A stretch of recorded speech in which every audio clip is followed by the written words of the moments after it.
দুঃস্বীকার করেছে তারা যে মিলনকে হত্যা করেছে। কে যে এই রায়টা এজাহারকারী মোহাম্মদ শহীদুল ইসলামের ছেলে, 11 বছরের ছেলে শফিকুল ইসলাম মিলনকে গত 6-3-2008 বেলা 4 ঘটিকার সময় খেলার উদ্দেশ্যে বাসা থেকে বের হয়। পরদিন 7-3-8 পর্যন্ত ভিকটিম ফিরে না আসা এজাহারকারী কাফরুল থানায় 464 নম্বর জিডি এন্ট্রি করে। পরবর্তীতে তাকে খুঁজে না পাইলে এই আসামিগণ 2 লক্ষ টাকা মুক্তিপণ দাবি এবং 2 লক্ষ টাকা পেলে তাকে ফেরত দিবে মর্মে। পরবর্তীতে এই আসামিগণ এই ভিকটিম শফিকুল ইসলাম ওরফে মিলনকে নির্মমভাবে হত্যা করে ফেলে দেওয়ার পরে একটা ডোবা থেকে বিভিন্ন সোর্সের মাধ্যমে লাশ উদ্ধার করে, তখন পরবর্তীতে এই লাশের যে ডিএনএ পরীক্ষা করে, দাঁত টাত নিয়ে ডিএনএ পরীক্ষা করার পরে তার বাবার ডিএনএর সঙ্গে মিলে যায়।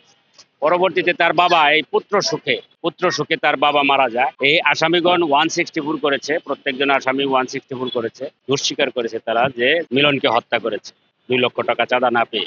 আজকে এই মামলায় দুইজন আসামির যাবজ্জীবন কারাদণ্ড দিয়েছে এবং 1 লক্ষ টাকা জরিমানা করেছে।